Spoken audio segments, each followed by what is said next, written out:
I'm gonna play you a past clip from Linux. Pay attention.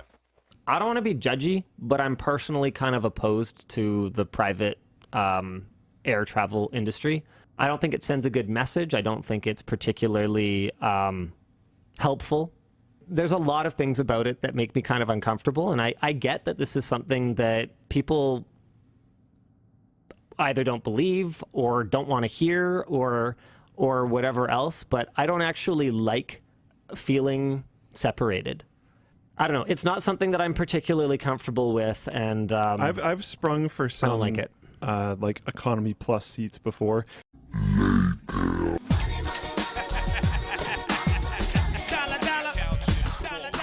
Wait.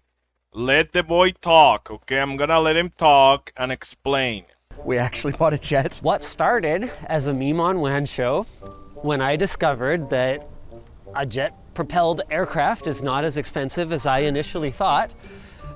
I'm serious. Okay. Even Luke was shocked. So I started exploring various options, and my uncle's in aviation and has been for many years on the pilot side, mechanical side, and operations side. Okay. So when I started to explore that one aircraft that I was like, this is shockingly affordable, he did a bunch of the due diligence for me and ultimately brought me 2 sales brochures, and he went, don't do this. But if you're going to do this, these are the 2 best ways you can do it. Okay. And I picked a Dassault Falcon 900B. I have so many questions. You and everyone. When you say it's not that much, how much is that? So because of the non-disclosure agreement that we signed in order to purchase it, Okay. like this whole world is very closed door. Yeah. I can't actually tell you how much I paid. How much does a Dassault Falcon cost? A. $0. B. Less than 1 million. C. Barely 10K. D. Around 3 million. And the answer is...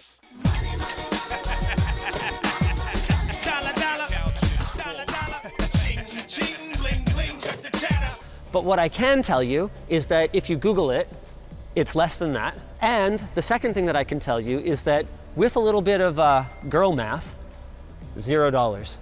I would have been crazy not to buy it. There's no way it's $0. Well, let me put it this way. The engines were all on a service program from the previous owner that entitles you to completely refurbish them to effectively 0 hours brand new once they reach end of life. All 3 of those were done right before we purchased it. It's effectively brand new from an engine standpoint. Each of those refurbishments is worth anywhere from $1.1 to $1.2 million each, and there's 3 of them? The jet was also in for a 12-year service. And because my uncle's a shrewd negotiator, he put together a purchase contract for us where it was guaranteed that once it came out of that 12-year service, it was at Dassault specification. That 12-year service effectively cost as much or more than the rest of our purchase price. So what you're saying is you got the plane for free?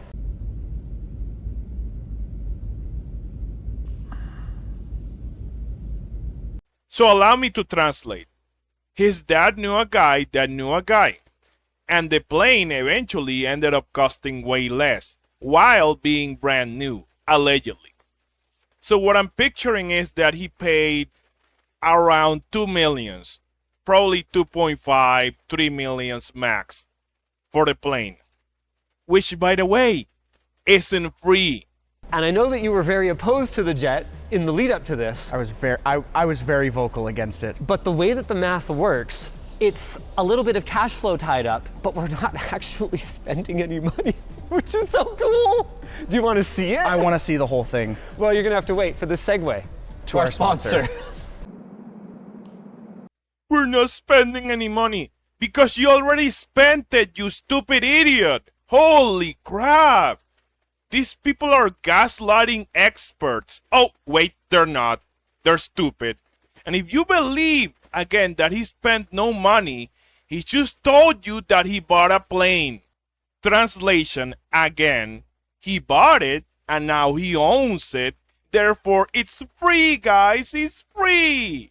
Because I don't have to pay any more money except you have for repairs, for the fuel. But hey, it's free if I just let it stand there and look pretty. My brain hurts, as always. I assumed that jet fuel would be inordinately expensive. It turns out that it's actually really similar to kerosene. Okay. and doesn't really cost that much more than regular fuel. With that said, I'm starting a family vlog. That'll be coming soon. And the first episode is going to be a trip to Cabo where I treated mine and Yvonne's families. When we factor in that the fuel coming back from Mexico was half as much as we paid to go down, Oh, whoa. it actually cost less than buying like a first class ticket for everyone, which was kind of mind blowing to me. I mean, first class. Like, Sure. Like, let's bring it down to earth here. Yes, or not, but Okay. Guys, the fuel, it costs less than first class tickets. So it's cheap. It is cheap. See, guys, so I'm so relatable. Oh my God. I can't stand guys like him because they become people who are flashing their money, who are flexing, but then they're trying to act humble. I'm gonna tell you the hard, cold truth. If you have a lot of money and you're flexing it, you are unlikable. You're not relatable and you're not normal. You're not common. You're weird. You are weird.